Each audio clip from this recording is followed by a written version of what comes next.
Halo guys, selamat datang di channel kami. Don't forget to subscribe ya guys. Kami membutuhkan subscribe and viewers dan like-nya. Semoga kalian bermanfaat buat kami. Jangan lupa ya guys. Please jangan lupa klik tombol subscribe guys.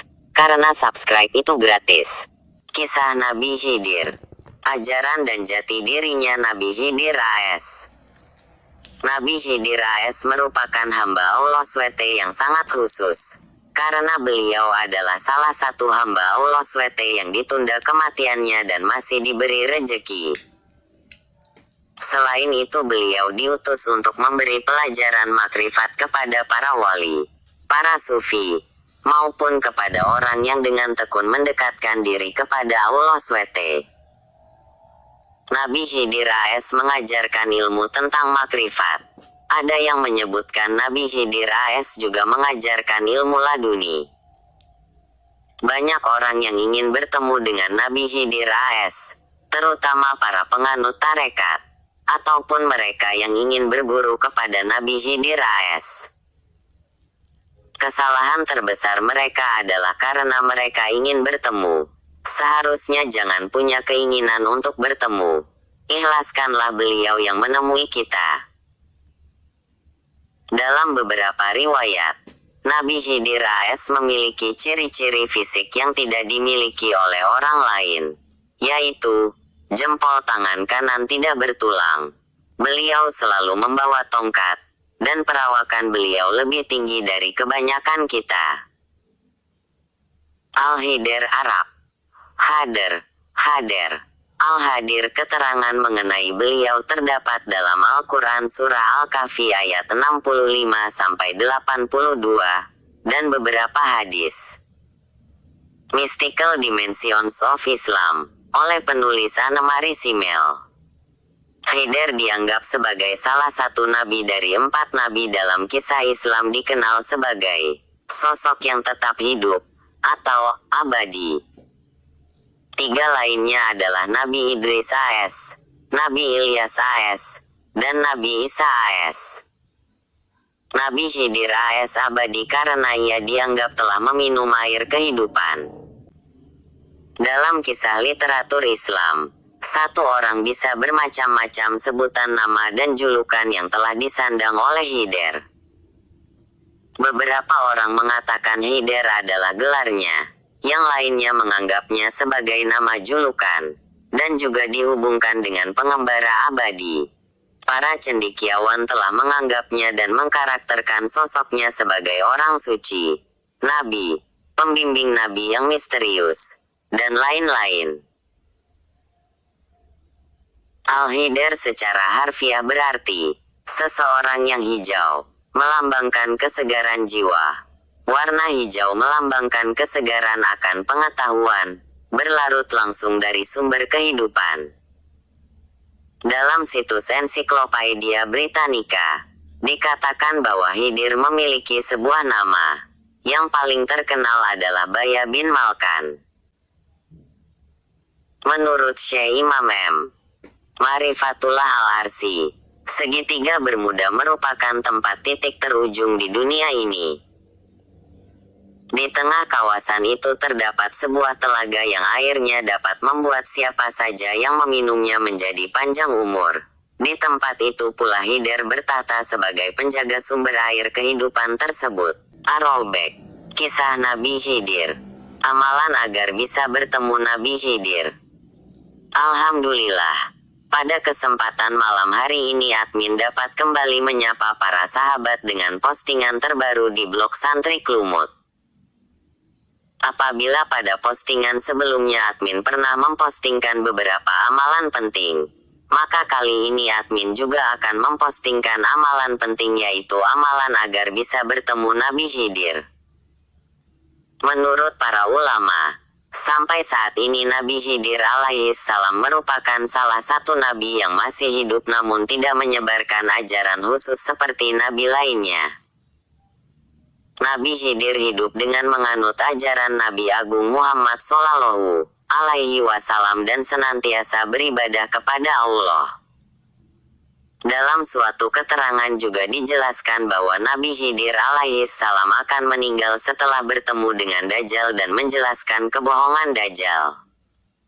Adapun saat ini hanya sedikit orang yang mengetahui di mana beliau berada. Dan hanya sedikit orang yang dapat bertemu dengan beliau, yaitu para ulama yang senantiasa mengamalkan ilmunya dan memiliki derajat yang tinggi di sisi Allah. Nah, bagi para sahabat yang ingin bertemu dengan beliau, maka mutlak harus mengikuti cara berspiritual para ulama al-amiliin. Dan pada kesempatan kali ini admin akan membagikan salah satu amalan yang bisa dikatakan sangat mudah yang dapat digunakan sebagai cara memohon kepada Allah agar kita dapat bertemu dengan Nabiullah Khidir alaihissalam. Amalan ini saya ambilkan dari kitab salah satu kitab karya seorang ulama, dan berikut ini caranya. Bimujizatin Nabi Khidir alaihissalam Al-Fatihah. Bibarakatin Nabi Khidir alaihissalam Al-Fatihah. Ila ruwin Nabi Khidir alaihissalam Al-Fatihah. Setelah itu baca surah Al-Fatihah 20 kali. Lakukan amalan ini setelah salat ketika hendak tidur. Lakukan secara istiqomah. Insya Allah berhasil. Catatan. Dalam sebuah keterangan dijelaskan bahwa apabila Anda ingin bertemu dengan Nabiullah Khidir alaihissalam maka tingkatkanlah iman dan takwa Anda kepada Allah. Selain itu Anda jangan sekalipun merasa takut akan kehabisan harta. Apabila Anda merasa takut apabila kehabisan harta dan lalai kepada Allah yang Maha Kaya, maka Anda tidak akan bisa bertemu beliau. Ar-Raubek. Kisah Nabi Khidir. Pesan makrifat Nabi Khidir 1. Ketika berpisah dengan Nabi Musa AS, dia, Musa, berkata, "Berilah aku wasiat." Jawab Nabi Khidir AS, "Wahai Musa, jadilah kamu orang yang berguna bagi orang lain. Janganlah sekali-kali kamu menjadi orang yang hanya menimbulkan kecemasan di antara mereka sehingga kamu dibenci mereka. Jadilah kamu orang yang senantiasa menampakkan wajah ceria dan janganlah sampai mengerutkan dahimu kepada mereka. Janganlah kamu keras kepala atau bekerja tanpa tujuan. Apabila kamu mencela seseorang hanya karena kekeliruannya saja, kemudian tangisi dosa-dosamu. Wahai Ibnu Imron. Al-Bidayah wa Nihayah Juz'ihal 329 dan Ihya Ulumuddin Juz 4 hal 56. Wahai Musa, jadilah kamu seorang yang berguna bagi orang lain. Sebaik-baiknya manusia yang berguna bagi orang lain karena keberadaannya sangat dibutuhkan dan andai kata dia pergi, mereka merasa kehilangan sehingga yang akan dijadikan panutan tidak ada, dan sebagai penggantinya yang setaraf pun tidak ada. Janganlah sekali-kali kamu menjadi orang yang hanya menimbulkan kecemasan di antara mereka sehingga kamu dibenci mereka. Kerukunan dan ketentraman lingkungan didambakan di setiap warga. Dan apabila ada seseorang yang membuat resah masyarakat yang menimbulkan kecemasan mereka, kepergiannya tidak akan dinantikan kedatangannya lagi.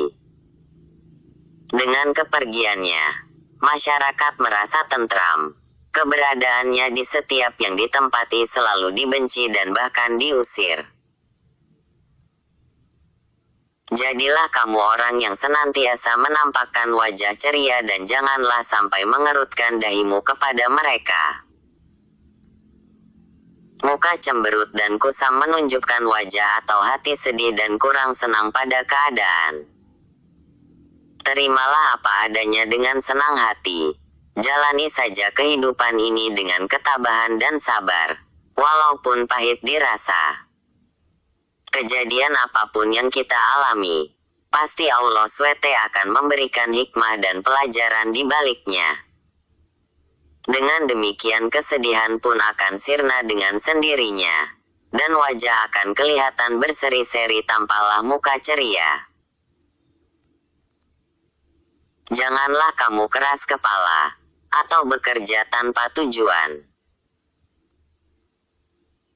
Keras kepala adalah sifat yang harus disingkirkan jauh-jauh, karena bisa mengalahkan sifat-sifat baik lainnya. Kalau sifat keras kepala masih mendominasi pada diri yang akibatnya dapat merugikan diri sendiri, bekerja pun tak terarah dan sia-sia. Apabila kamu mencela seseorang, hanya karena kekeliruannya saja, kemudian tangisi dosa-dosamu. Menyalahkan orang lain atau mencela tidak diperbolehkan oleh Nabi Khidir AS karena beliau berlandaskan firman Allah SWT dalam surat Al-Insyiqaq ayat 19. Sesungguhnya kamu melalui tingkat demi tingkat dalam kejadiannya. Manusia diciptakan oleh Allah SWT tingkat demi tingkat. Salah satunya tingkat pemahaman belum berubah atau berbeda, sebab yang dicela tingkat pemahamannya di bawah yang mencela.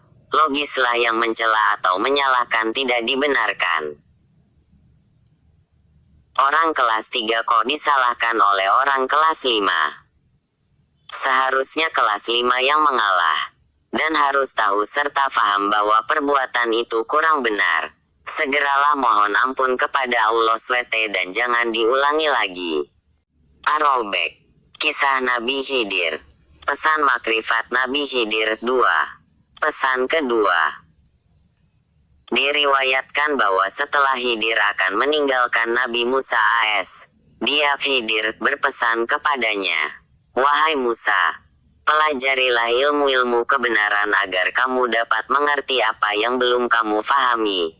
Tetapi janganlah sampai kamu jadikan ilmu-ilmu hanya sebagai bahan omongan." Riwayat Ibnu Abi Hatim dan Ibnu Asakir.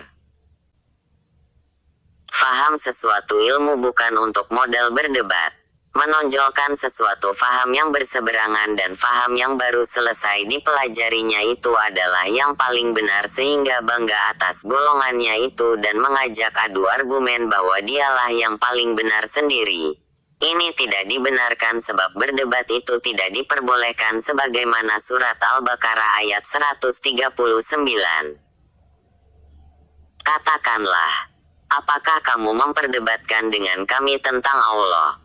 Padahal Dia adalah Tuhan kami dan Tuhan kamu. Bagi kami amalan kami. Bagi kamu amalan kamu dan hanya kepadanya kami mengikhlaskan hati. Berseberangan faham yang sudah diyakini tidaklah perlu diusik satu sama lain karena masing-masing sudah kokoh dalam keyakinannya, hanya saja ajakan orang-orang yang masih ngambang atau yang belum iman. Ar-Raubek. Kisah Nabi Khidir. Pesan makrifat Nabi Khidir 3. Pesan ketiga.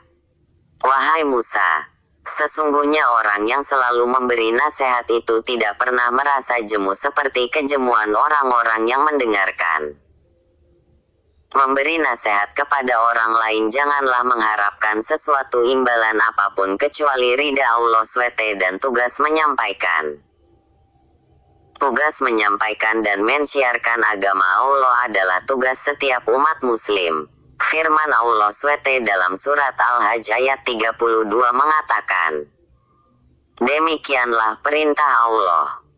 Dan barang siapa mengagungkan syiar-syiar Allah maka sesungguhnya itu timbul dari ketakwaan hati." Dan kita sendiri jangan merasa bosan-bosan untuk mendengarkan para penceramah itu, termasuk tholabul ilmi yang diwajibkan pada setiap muslim, walaupun ilmunya banyak.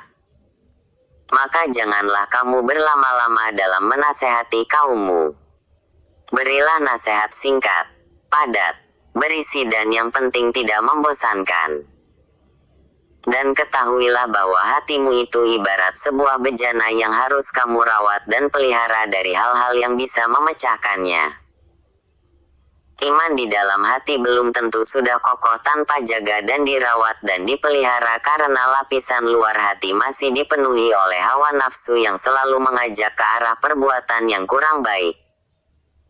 Maka dari itu waspadalah dalam menjaga hati, jangan sampai hati terpengaruh dari hasutan syaitan yang cara penyusupan penyerangannya lewat hawa nafsu. Begitu hati sudah terkena pengaruh hawa nafsu, pecahlah hati ini. Dan hati-hatilah dalam menjaganya. Kurangilah usaha-usaha duniawimu dan buanglah jauh-jauh di belakangmu. Karena dunia ini bukanlah alam yang akan kamu tempati selamanya. Dunia yang kita tempati ini tidaklah selamanya kita tempati, dan setelah selesai hidup kita pun pindah di alam lain. Maka kumpulkan amal kebajikan untuk modal menuai di akhirat nanti. Jangan buang-buang tempo. Tanamlah amalmu untuk menggapai kebahagiaan di alam akhirat. Apabila tidak ditanami amal kebajikan, apa yang diambil di sana kita akan rugi di dunia dan di akhirat. Waktu kita di dunia hanya sebentar.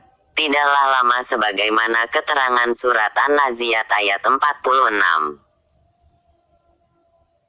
Pada hari mereka melihat hari kebangkitan itu, mereka merasa seakan-akan tidak tinggal di dunia, melainkan sebentar saja, di waktu sore atau di pagi hari. Kamu diciptakan adalah untuk mencari tabungan pahala-pahala akhirat nanti. Semua makhluk yang bernama manusia beramar ma'ruf nahi munkar, mengerjakan amal yang baik untuk bekal di akhirat, serta mencegah hal yang munkar untuk diri sendiri dan dilanjutkan kepada orang lain yang menjalani hal yang munkar yang dilarang.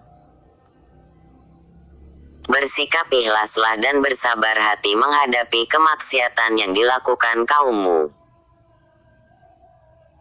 Sabar dalam menghadapi kemaksiatan di lingkungannya. Ini bukan berarti diam, tetapi sabar dalam bentuk berusaha mencegah dan menggantikan dengan perbuatan yang baik.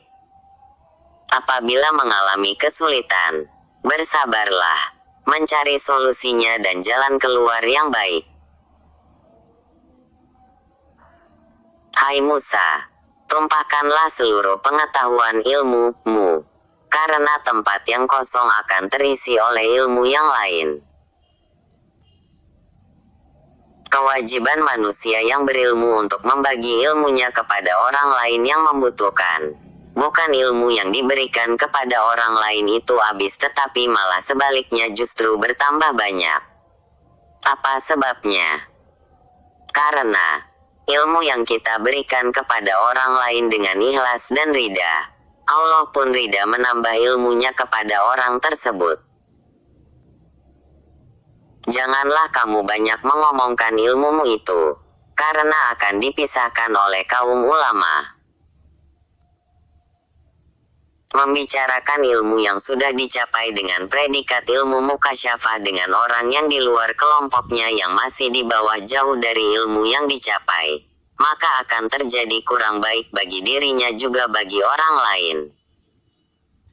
Pendapat mengenai hal ini, Imam Al-Ghazali mengatakan, pengetahuan-pengetahuan yang begini yang hanya boleh dikemukakan melalui isyarat, tidak diperkenankan untuk diketahui setiap manusia. Begitulah halnya dengan orang yang berpengetahuan tersebut tersingkap padanya. Dia tidak boleh mengungkapkannya kepada orang yang pengetahuan tersebut tidak tersingkap atasnya. Sufi dari ZZ. Hal 181. Maka bersikaplah sederhana saja, sebab sederhana itu akan menghalangi aibmu dan akan membukakan taufik hidayah Allah SWT untukmu. Menjalani kehidupan dengan kesederhanaan ini berarti sudah meninggalkan kehidupan keterikatan dengan keduniawian. Banyak tokoh-tokoh sufi yang tadinya hidup dalam kemewahan ditinggalkannya untuk hidup dalam kesederhanaan.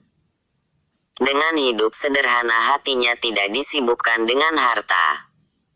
Ibadah kepada Allah SWT lebih tenang dan khusyuk. Dalam pendekatannya kepada Allah serasa tak mengalami kesulitan. Berantaslah kejahilanmu dengan cara membuang sikap masa bodohmu, ketidakpedulian, yang selama ini menyelimutimu. Menahan dan menyingkirkan sifat-sifat yang kurang baik bukan main susahnya kalau tidak dilandasi dengan zikir kolbu. Sebab zikir kolbu dapat mengikis sifat-sifat yang kurang baik yang sekian lama membelenggu diri.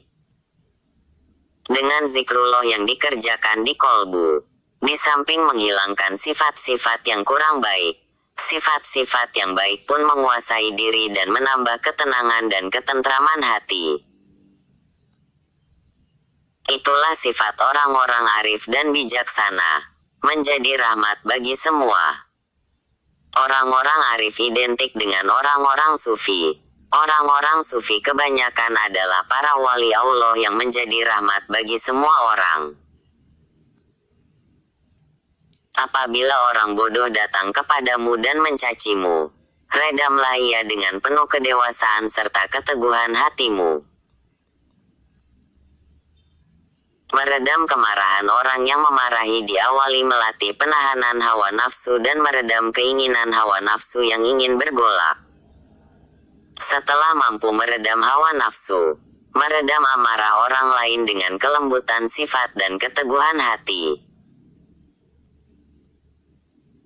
Hai putra Imron, kamu sadari bahwa ilmu Allah yang kamu miliki hanya sedikit. Ilmu yang dipunyai manusia itu hanya sedikit. Itu pun Allah lah yang memberinya, sedangkan ilmu yang Allah miliki tak terhingga sebagaimana di surat Luqman 27. Dan seandainya pohon-pohon di bumi menjadi pena dan laut menjadi tinta, ditambahkan kepadanya 7 laut lagi sesudah keringnya, niscaya tidak akan habis-habisnya, dituliskan kalimat Allah. Sesungguhnya Allah Maha Perkasa lagi Maha Bijaksana. Sesungguhnya menutup-nutupi kekurangan yang ada pada dirimu atau bersikap sewenang-wenang adalah menyiksa diri sendiri. Menutupi kekurangan diri sendiri juga sama dengan menutup diri yang tidak mau menerima dari luar diri. Akhirnya kebodohan yang didapatkan sebaiknya sifat terbuka atau keterbukaan dari segala hal akan terbukalah hal-hal yang tersembunyi. Termasuk dapat terbukanya ilmu Allah, maka jangan tutupi dirimu, terbukalah. Janganlah kamu buka ilmu ini jika kamu tidak bisa menguncinya. Jangan pula kamu kunci pintu ilmu ini jika tidak tahu bagaimana membukanya. Hai putra Imron, membuka ilmu adalah tugas seorang guru, mursyid, atau pembimbing. Jadi beliau sudah mampu membuka dan menutup ilmu. Kenapa ilmu yang sudah dijalani oleh seorang murid ditutup? Disebabkan si murid ada kesalahan besar yang sudah tidak dapat diajak memperbaiki untuk meluruskan pelajaran ilmunya. Makanya harus ditutup, supaya di belakang hari tidak ada permasalahan yang lebih besar lagi. Kalau tidak tahu cara menutup ilmu, jangan sekali-kali membukanya walau tahu cara membuka ilmu tersebut. Sebab kalau nanti ada konflik di kemudian hari tidak akan merepotkan. Bisa saja ilmu yang baik ini diselewengkan. Barang siapa yang menumpuk-numpuk harta benda, dia sendiri bakal mati tertimbun dengannya hingga dia merasakan akibat dari kerakusannya itu. Sebagaimana kisah kerakusannya Qorun, dia seorang yang tamak terhadap harta tidak dipergunakan untuk perjuangan agama Allah, sehingga dia tertimbun hartanya.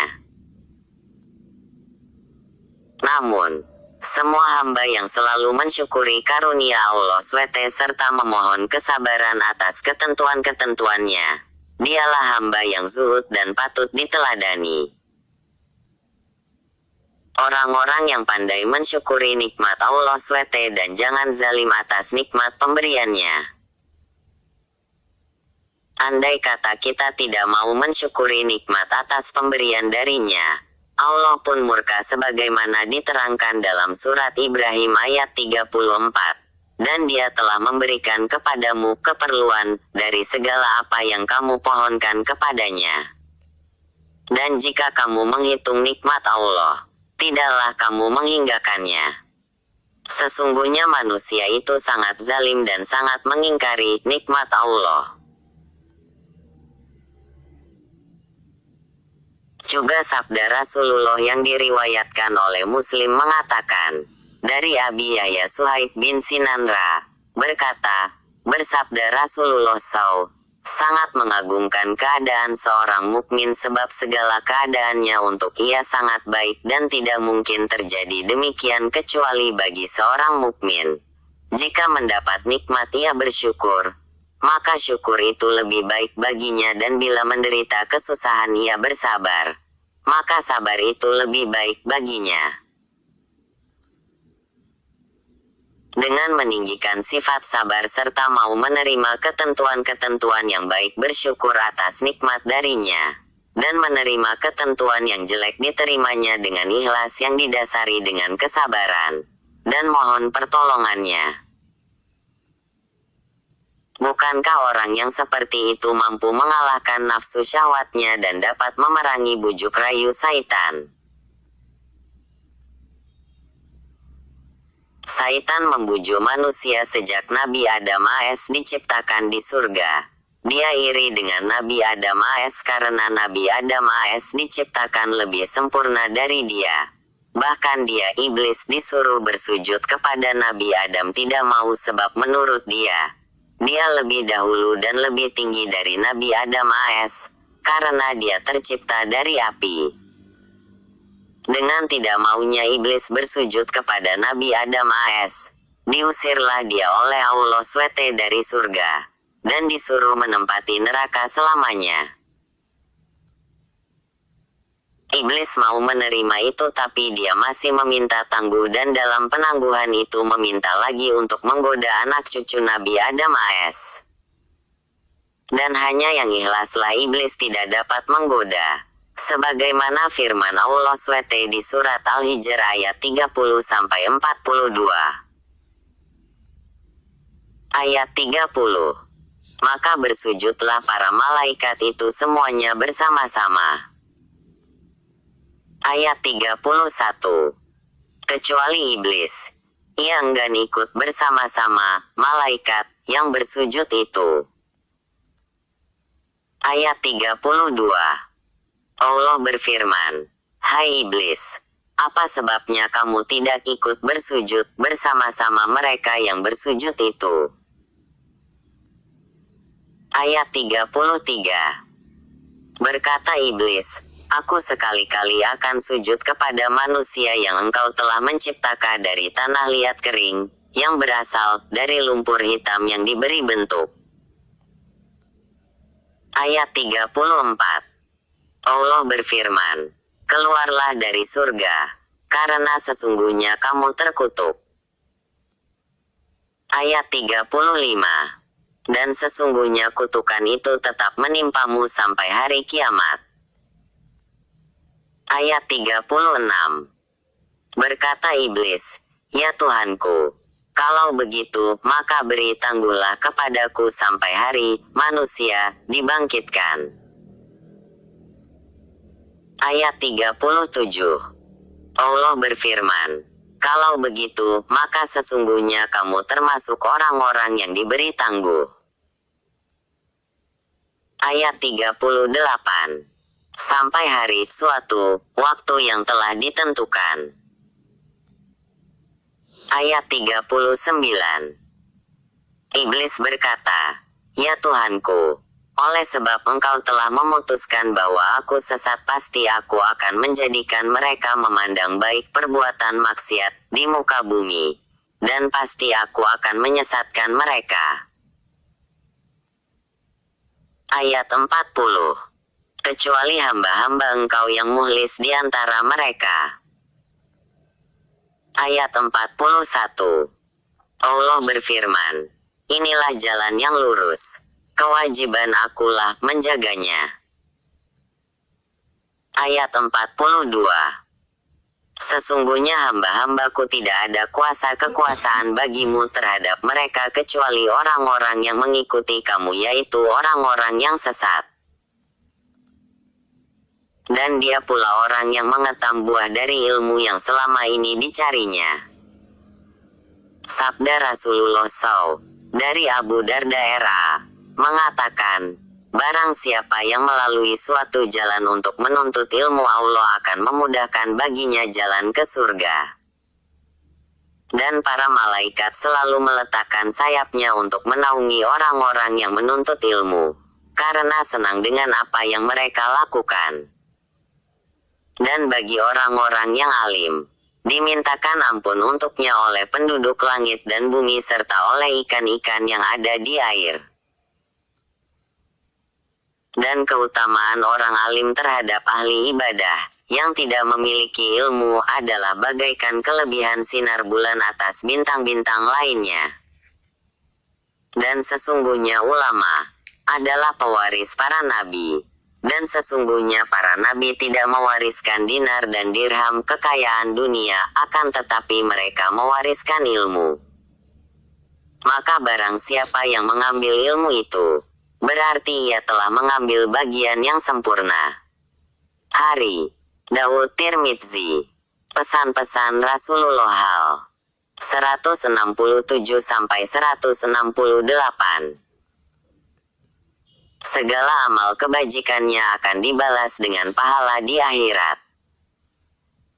Sekecil apapun amal kebajikan yang kita kerjakan di dunia, Allah akan membalasnya karena di dunia ini kita diwajibkan menanam amal sebanyak-banyaknya. Surat Az-Zalzalah ayat 7 menerangkan, barang siapa yang mengerjakan kebaikan seberat zarah pun, niscaya dia akan melihat balasannya. Sedangkan kehidupan dunianya akan tentram di tengah-tengah masyarakat yang merasakan jasanya. Jasa seorang pahlawan dikenang sepanjang masa oleh rakyat. Hai Musa, pelajarilah olehmu ilmu-ilmu pengetahuan agar kamu dapat mengetahui segala yang belum kamu ketahui. Misalnya masalah-masalah yang tidak bisa diomongkan atau dijadikan bahan pembicaraan saja. Ilmu yang tidak bisa diomongkan itu ada beberapa macam, antara lain penyampaiannya memakai bahasa isyarat, bahasa gerak, bahasa perlambang, bahasa kias, dan bahasa simbolis. Ada juga yang memakai bahasa kolbu.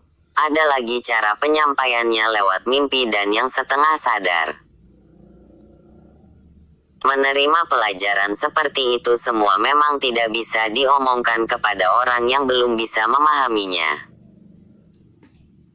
Mempelajari ilmu yang seperti itu dimulai dengan zikir kalbu dan menghidupkan perasaan, antara lain perasaan lahiriah fisik, perasaan akal otak, perasaan kolbu hati, serta menghidupkan perasaan indera-indera zahiriah maupun indera-indera batiniah. Itulah penuntun jalanmu dan orang-orang akan disejukkan oleh hatimu. Menjadi seorang penuntun yang diawali dari dituntun oleh seorang yang sudah ahlinya. Karena kita ini ditunggu oleh mereka, maka persiapkan dirimu untuk mereka. Sebab keberadaan sang penuntun di tengah-tengah mereka, hatinya merasa tentram.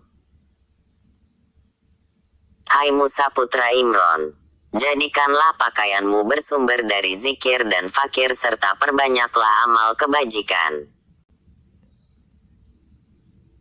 Pakaian takwa adalah yang paling baik untuk dipakai. Zikir adalah sarana pokok dalam kekokohan takwa. Buahnya zikir itu bertafakur. Ketafakuran menghasilkan perenungan yang diamalkan dalam keseharian berbakti kepada Allah SWT. Suatu hari kamu tidak dapat mengelak dari kesalahan, maka pintalah ridha Allah dengan berbuat kebajikan. Karena pada saat-saat tertentu akalmu pasti melanggar larangannya. Sekarang telah kupenuhi kehendakmu untuk memberi pesan-pesan kepadamu. Omonganku ini tidak akan sia-sia apabila kamu mau menurutinya. Setelah itu Nabi Khidir AS meninggalkan Nabi Musa AS yang duduk termenung dalam tangis kesedihan.